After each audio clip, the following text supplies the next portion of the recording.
Hi everybody, Shane here at the Brick House, back again with another video.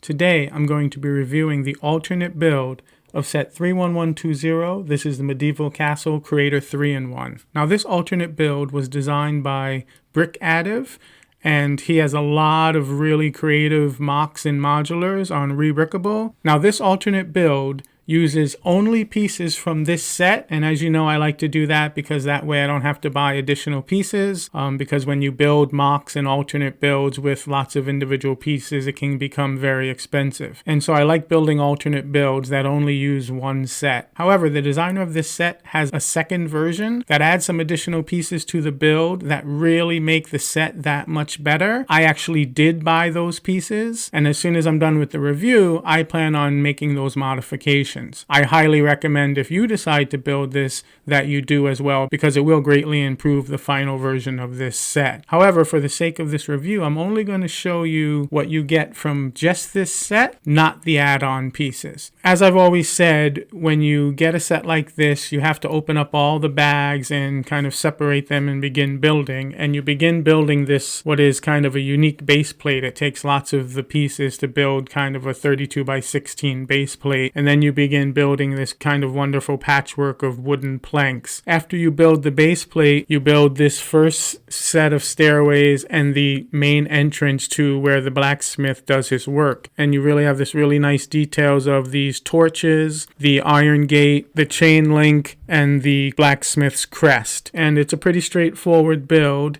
And then you build this other side of his main smith house. Now, as you can see, it's a very narrow house, and I actually like that it's clearly not your standard house width, which I think is kind of unique, and I actually like it quite a bit. After you build this and start putting all of these details in, this is a stairwell that leads up to his main entrance.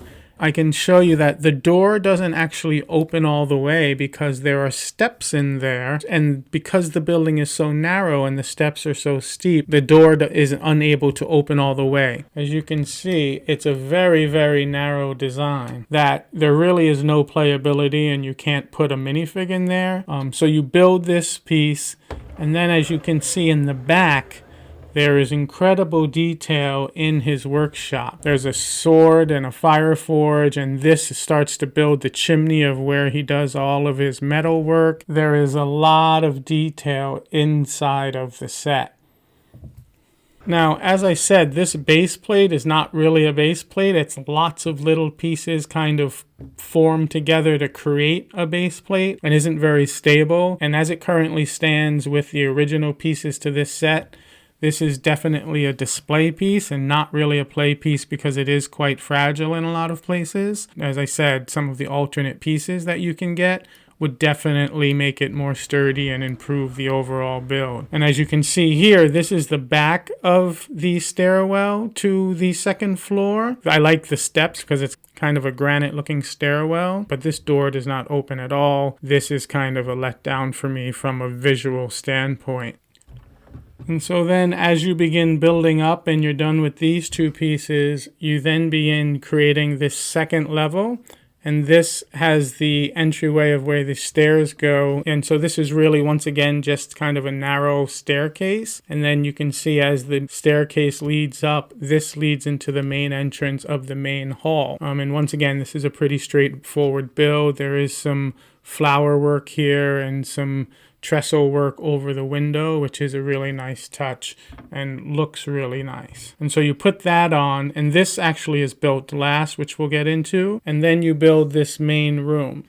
And as you can see, this main room is like every blacksmith. They have one room where they sleep and kind of hoard all of their treasures. In this room, there is a treasure box, there are rubies, there's wonderful window, and this kind of gable. This gable is not connected to anything, so as you see, it kind of sits in space, which could be improved once again. And then as you can see on the back, as we use only the pieces from this set, there is a balcony that's really nice, but there is kind of these closed off windows where some windows or an open door really should be. And once again, there's opportunities to improve some of these things. And so once you build this, this sits on top of the house, and then you have the smith house, You have a place where he does his work in the forge. You have a back stairwell that isn't really a stairwell at all. You have a very narrow house. You have a stairwell leading all the way up 2 stories into his main hall. And then you have this really nice front entrance with a gate. Now, there is a macabre story where the designer talks about the blacksmith hoarding these treasures and still not being so happy. And so there's another piece. As you know, there's a skeleton that comes with this set. And so the designer does something with that skeleton, which, you know, I chose not to do. And, you know, I like to think positively. When you read the instructions, you can kind of see what the designer was going for.